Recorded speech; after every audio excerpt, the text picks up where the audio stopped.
Hello student, welcome to Shubham lecture. Student, आज की इस वीडियो में हम लोग क्या करने वाले हैं, क्लास 12th मैथ का सिलेबस देखेंगे। जितने भी स्टूडेंट 2024 का एग्जाम देने वाले हैं उन सभी के लिए ये वीडियो बहुत ही ज़्यादा इंपॉर्टेंट है, क्योंकि यहाँ पे हम लोग क्या करने वाले हैं, मैथ का सिलेबस देखेंगे। इसमें हम लोग देखेंगे कि कितने चैप्टर हमें पढ़ने और कौन कौन से चैप्टर का कितना वेटेज रहता है एग्जाम में, वो सारी चीज़ें हम लोग डिटेल में देखेंगे। स्टूडेंट, सो वीडियो को पूरा जरूर देखिएगा, तभी आपको सारी चीज़ें समझ में आएंगी।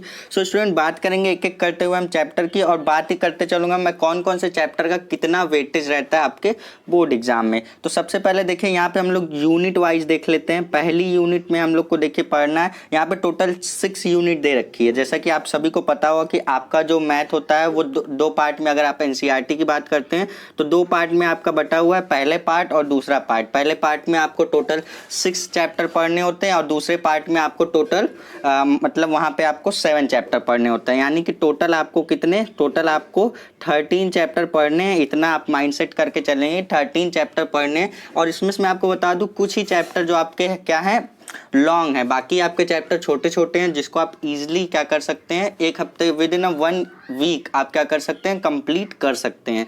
सो स्टूडेंट, यहाँ पे देखिए हम लोग यूनिट वाइज बात कर लेते हैं। तो सबसे पहले यूनिट में हमें देखिए, पहली यूनिट में हमें संबंध और फलन यानी कि हमें क्या पढ़ना है, रिलेशन एंड फंक्शन पढ़ना है। दूसरी यूनिट में हमें बीजगणित पढ़ना है। बीजगणित में हमारे पास क्या आ जाते हैं, आव्य और सारिक आ जाते हैं। अभी मैं डिटेल में बताऊंगा, पहले यहाँ पे देख लीजिए टोटल 6 यूनिट है आपके पास। ठीक, पहले मैं आपको रिलेशन एंड फंक्शन यानी कि यहाँ पे आपको क्या पढ़ना है, संबंध और फलन, और बीजगणित आपको पढ़ना है दूसरी यूनिट में, और तीसरी यूनिट में आपको कलन पढ़ना है। ठीक, कलन देखिए आपका मोस्ट इंपॉर्टेंट यूनिट है। ठीक है, पूरे मैथ का सबसे मतलब देखिए, इसमें आपके 44 मार्क्स के आपके क्या पूछे जाते हैं, पूरे कलन से ही 44 मार्क्स के आपके क्वेश्चन पूछे जाते हैं। प्लस अगर मैं आपको 4th यूनिट की बात करूं तो यहाँ पे आपको सदिश तथा यहाँ पे त्रिविम ज्यामिति आपको ये पढ़ना है। 18 नंबर का इसका भी वेटेज रहता है। और अगर बात करें तो यहाँ पे लीनियर प्रोग्रामिंग जो आपका चैप्टर है, यानी कि रैखिक प्रोग्रामन, जो आपका ये 5th वाला यूनिट है, इसका देखिए 5 नंबर का वेटेज रहता है। छोटा सा चैप्टर अगर आप करना चाहेंगे तो कर ले जाएंगे, क्योंकि बहुत ही छोटा सा चैप्टर और इसका वेटेज भी कम रहता है आपके बोर्ड एग्जाम में। प्रायिकता यानी कि प्रोबेबिलिटी जो आपका लास्ट चैप्टर है, चैप्टर नंबर 13, उसका वेटेज रहता है 8 मार्क्स का। कितना, 8 मार्क्स का इसका वेटेज रहता है। अगर पहले और दूसरे यूनिट की बात करें तो पहले यूनिट आपका देखिए 10 मार्क्स का वेटेज रखता है और दूसरा यूनिट 15 मार्क्स का वेटेज रखता है। अगर मैं पूरे सिलेबस में बात करूंगा कि कौन सी यूनिट मोस्ट इंपॉर्टेंट है, कौन कौन सी, तो सबसे पहले देखिए आपको बीजगणित और ये कलन, ये दोनों अगर आप तैयार कर लेते हैं तो देखिए आपका यहाँ से 15 नंबर यहाँ से मिल जा रहा है और यहाँ से 44 नंबर, ये दोनों नंबर आपके अच्छे स्कोर आपको दिला जाएंगे। ठीक, तो उसी तरीके से अब हम लोग बात करते हैं कि पूरी यूनिट में कौन कौन सी यूनिट में हमें कौन कौन से चैप्टर और कौन कौन से टॉपिक पढ़ने हैं। ठीक, तो यहाँ पे देखिए अब बात करेंगे पहली यूनिट, ध्यान से देखिएगा। फर्स्ट यूनिट की अगर हम लोग बात करेंगे तो फर्स्ट यूनिट है हमारे पास, जैसा कि मैंने आपको बताया, संबंध और फलन। फर्स्ट यूनिट में हमारे पास देखिए पहला चैप्टर हमें पढ़ना है, क्या है, पहला चैप्टर हमें पढ़ना है संबंध और फलन। और ये छोटा सा चैप्टर है, अगर आप इसको करना चाहेंगे तो कर लेंगे। इसमें आपको पढ़ना है संबंधों के प्रकार, जिसमें आपको पढ़ना होता है रिफ्लेक्सिव, सिमेट्रिक, ट्रांजिटिव, यानी कि स्वतुल्य, सममित, संक्रामक क्या होता है, और यहाँ पे तुल्यता संबंध क्या होता है, ये सारी चीजें पढ़नी होंगी इस चैप्टर में। इस चैप्टर का ये क्या दे रखा है, ये सारे टॉपिक दे रखे हैं। चैप्टर में आपको जो सेकंड, मतलब इसी यूनिट में आपको जो सेकंड चैप्टर पढ़ना है, प्रतिलोम त्रिकोणमिति फलन यानी कि इनवर्स ट्रिग्नोमेट्रिक फंक्शन। ये बहुत ही छोटा सा चैप्टर है, इसमें पूरे चैप्टर में सिर्फ और सिर्फ आपको एक एक्सरसाइज पढ़ने की जरूरत है। सो स्टूडेंट, अब बात कर लेते हैं नेक्स्ट वाली यूनिट की, यूनिट नंबर 2। यूनिट नंबर 2 में अगर मैं बात करूं तो यूनिट नंबर 2 में आपको टोटल 2 चैप्टर पढ़ने की जरूरत है। जैसा कि मैंने आपको स्टार्टिंग में बताया था, पहला आपका आव्यूह यानी कि मैट्रिक्स हो जाता है, और दूसरा जो आपका है ये सारिक यानी कि आपका ये डिटर्मिनेंट वाला चैप्टर हो जाता है। इसमें कौन कौन से टॉपिक पढ़ने आप इसको यहाँ पे देख सकते हैं, प्लस चाहे तो आप इसका स्क्रीनशॉट लेकर के रख सकते हैं। तो यहाँ से हम लोग क्या करेंगे, एक एक टॉपिक को ना पढ़ते हुए अब हम लोग नेक्स्ट यूनिट की बात कर लेते हैं। तो देखिए सदिश बीजगणित में आपको इतने टॉपिक पढ़ने, आप नोट करके रख सकते हैं। अब हम लोग यहाँ पे देखिए मोस्ट इंपॉर्टेंट जो हमारा आ जाता है कलन। यहाँ पे हम लोग किसकी बात कर लेंगे, यहाँ पे हम लोग बात कर लेंगे कलन वाले यूनिट की। तो इसमें देखिए आपका ये 44 मार्क्स का, मैंने जैसा कि आपको बताया 44 मार्क्स का पूछा जाता है। यूनिट नंबर 3 की बात करेंगे तो यहाँ पे देखिए आपको टोटल चार आपको पढ़ने, 4 से 5 आपको चैप्टर पढ़ने पड़ते हैं। तो सबसे पहला आपको जो चैप्टर नंबर 5 ही आपका होता है कंटिन्यूटी एंड डिफरेंशियबिलिटी, जिसको हम लोग हिंदी में कहते हैं सततता एवं अवकलनीयता।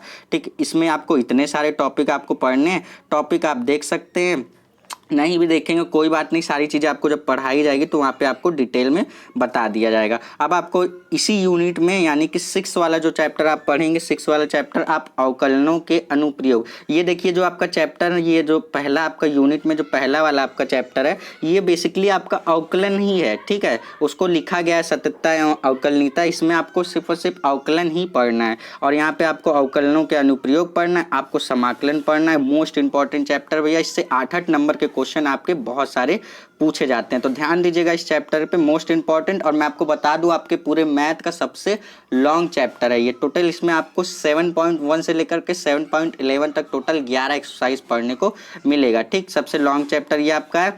अब उसी तरीके से हमारा देखिए 4th वाला यूनिट जब आता है, माफ़ कीजिएगा, ये आपका 4th चैप्टर है। आपका जो ये 4th चैप्टर आ जाता है उसी यूनिट में, तीसरे वाले यूनिट में 4th चैप्टर आपका आ जाता है समाकलनों के अनुप्रयोग। इसमें आप अवकलन पढ़ेंगे, अवकलन के अनुप्रयोग पढ़ेंगे, समाकलन पढ़ेंगे प्लस समाकलन के अनुप्रयोग पढ़ेंगे। अब देखिए आपको यहाँ पे क्या करना है, नेक्स्ट यूनिट पर जब आप आएंगे, नेक्स्ट यूनिट आपकी क्या है, 4th वाली यूनिट। सो स्टूडेंट, अब जब हम लोग क्या करेंगे 4th वाली यूनिट पे आएंगे तो 4th वाली यूनिट की बात कर लेते हैं। 4th वाली यूनिट में हमें क्या क्या पढ़ना है। ठीक, तो 4th वाली यूनिट में सबसे पहला चैप्टर आपको सदिश पढ़ना है। सदिश में आपको ये सारे टॉपिक आपको पढ़ने हैं, देख लीजिए आप ध्यान से। अब उसी तरीके से अगर इसी वाली यूनिट में हम लोग नेक्स्ट चैप्टर की बात कर लेते हैं तो नेक्स्ट चैप्टर हमें कौन सा पढ़ना है, हमें पढ़ना है त्रिविम ज्यामिति का परिचय। ठीक है, इसको हम लोग कहते हैं 3D जियोमेट्री। ठीक है, 3D जियोमेट्री या फिर 3 डायमेंशनल जियोमेट्री कहते हैं। इस तरीके से अगर हम लोग 5th वाले यूनिट की बात करेंगे, 5th वाले यूनिट की, तो 5th वाले यूनिट में हमें देखिए लीनियर प्रोग्रामिंग, जो मैंने आपको बताया रैखिक प्रोग्रामन, इसमें आपको एक ही चैप्टर पढ़ने और इसका ये टॉपिक आपको दे रखा है। कितने मार्क्स का वेटेज रखता है सर, 5 मार्क्स का वेटेज रखता है। यहाँ पे आप देख सकते हैं कौन कौन सा चैप्टर, कौन कौन सा यूनिट कितने मार्क्स का वेटेज रखता है, वो भी मैं आपको बता दूंगा। अभी लास्ट में मैं आपको बताऊंगा सिर्फ और सिर्फ अगर आपको पास होना है तो आपको कौन सा पोर्शन पे ज़्यादा ध्यान देना चाहिए, जिसको आप करेंगे तो ईजिली आप पास हो सकते हैं। ठीक, उसी तरीके से 6th वाले जो आपका लास्ट यूनिट है, जो कि 8 नंबर का वेटेज रखता है, ये आपका प्रोबेबिलिटी यानी कि प्रायिकता है, जो आप क्लास 10th में पढ़कर आए हुए हैं। 10th में भी था, 11th में भी था। तो अगर आप आपकी अगर थोड़ी बहुत भी पकड़ इस पे बनी हुई है तो आप इससे इजीली स्कोर कर ले जाएंगे। 8 नंबर का ये आपका वेटेज रखता है। अब स्टूडेंट हम लोग क्या करते हैं, अब यहाँ पे हम लोग फिर से एक बार इसका समरी देख लेते हैं कि कौन कौन से चैप्टर हैं सर। इसमें देख लीजिए आपके टोटल आपको पढ़ने कितने सर, कितने आपको चैप्टर पढ़ने, 13 चैप्टर पढ़ने। इसको आप बात ध्यान में रखिएगा।